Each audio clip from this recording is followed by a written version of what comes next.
After 5 years of doing indie game development, I finally released my first commercial game, Stolen Hearts Wolf Knight. In this video, I'll take you through how this crudely made starter project became a fully polished commercial Steam release. I'll share the mistakes I've made and the lessons I've learned throughout the years, things that I wish I had learned a lot earlier. This is what 5 years of doing game development actually looks like, for me at least.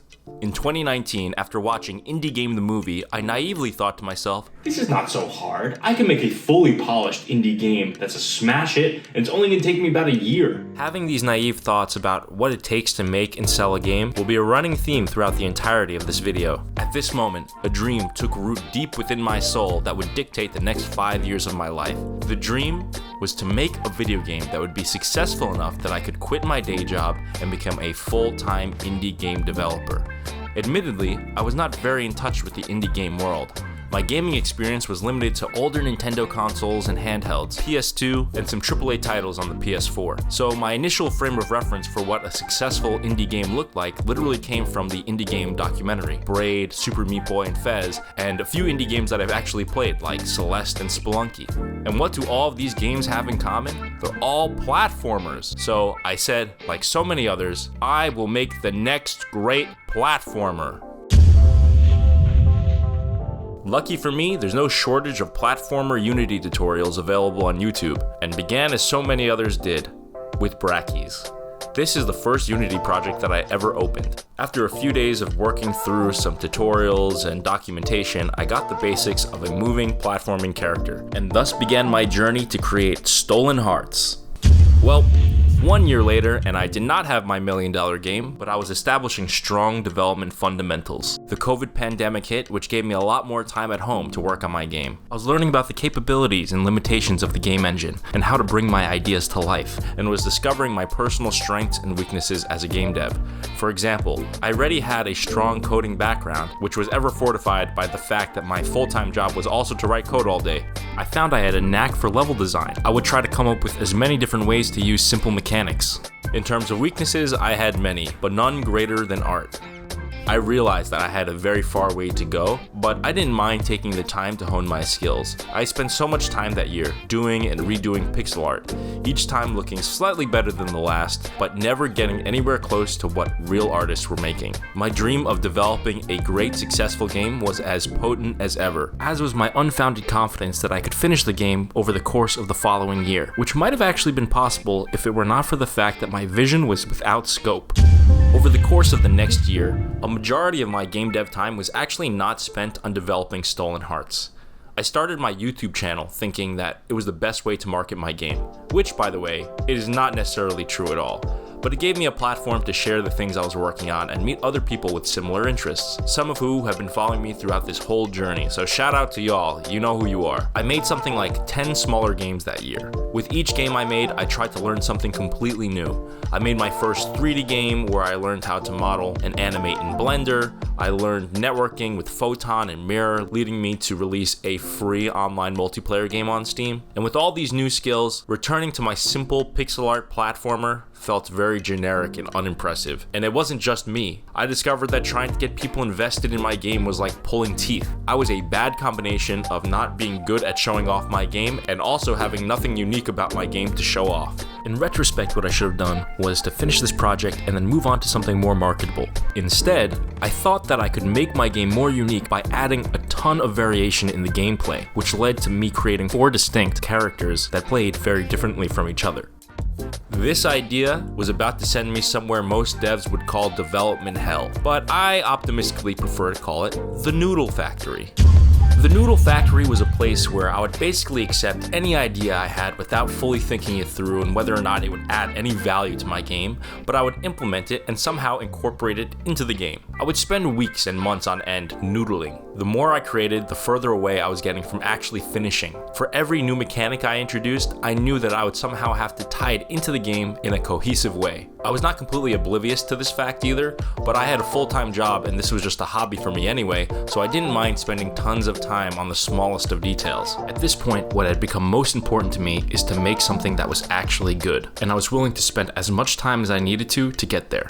The reason I don't like to call this game development hell, because this period may have been the most fun I had doing game development. I was in a constant state of learning new things and applying them in my own way. And while most of the things were totally unnoticed and ultimately not used in the final product, such as this wall of eyes that blinked to music that was in the background and blocked by other objects, and stuff like a competitive multiplayer mode that really had no place in the game.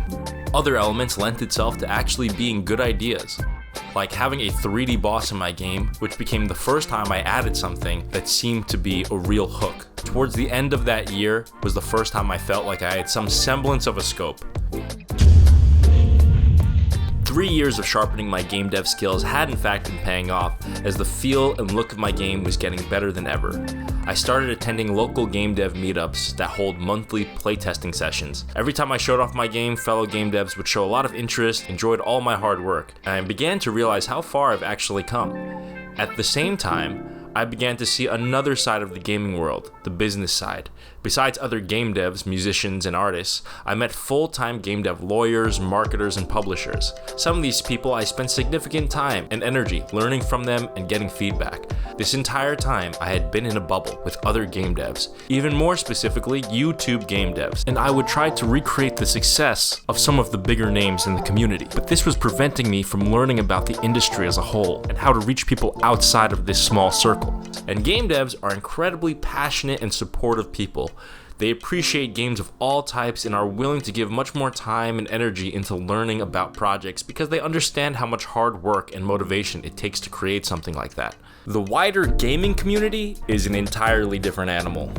From their perspective, good games are a dime a dozen. For you to earn their attention, you need to show them something that is going to be immediately easy to understand, high quality, and offer something new.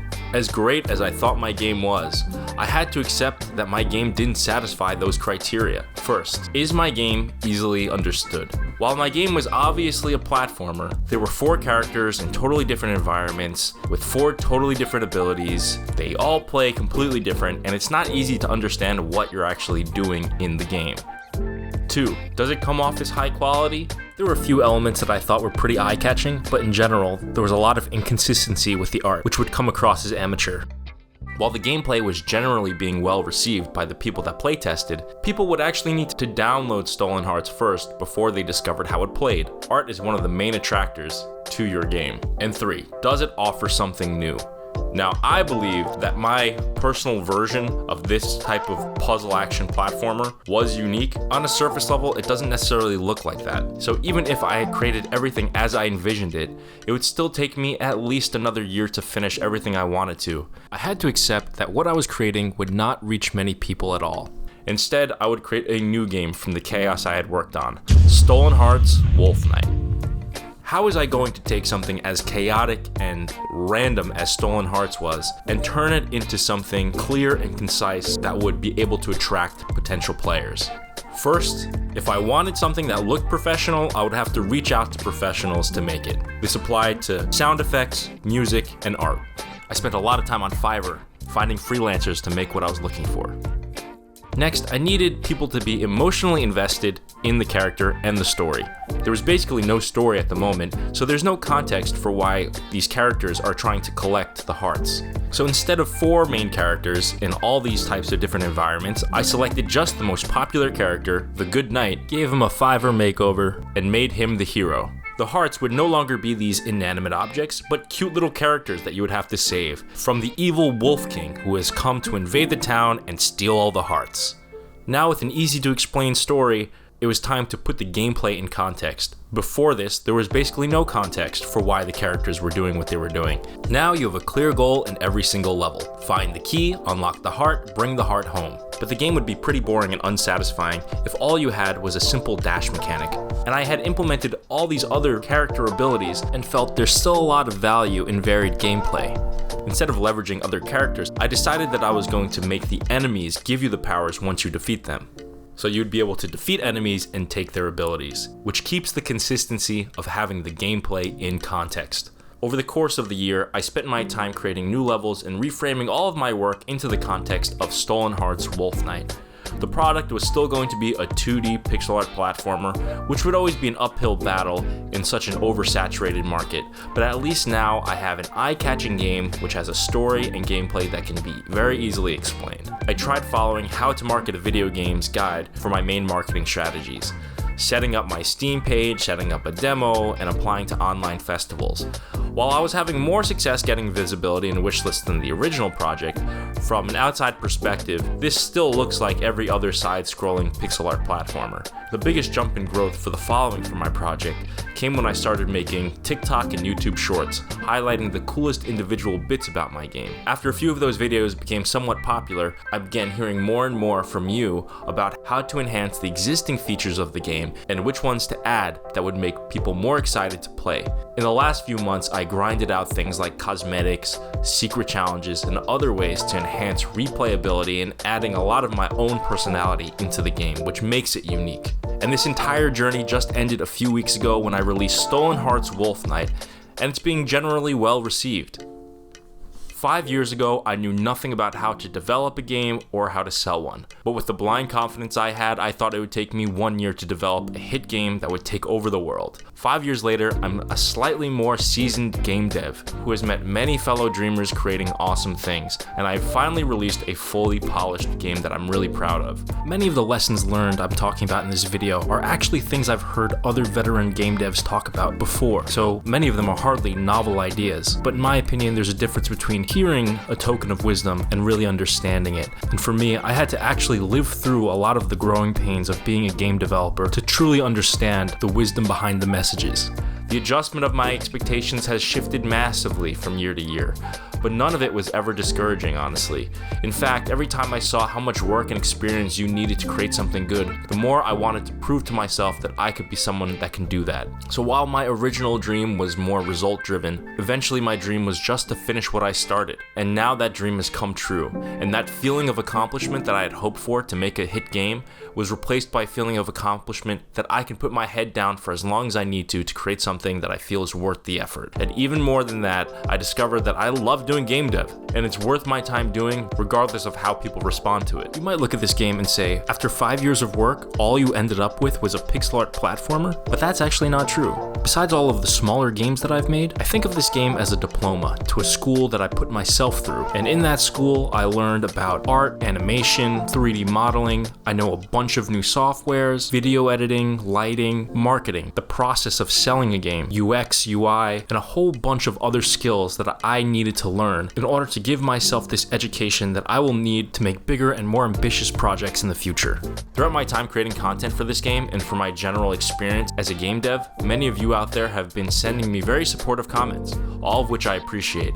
And one comment really stuck with me, and upon further research, I discovered that it's actually a quote from Bill Gates. Now, I'm not one to frequently quote billionaires, but the message has really resonated with me.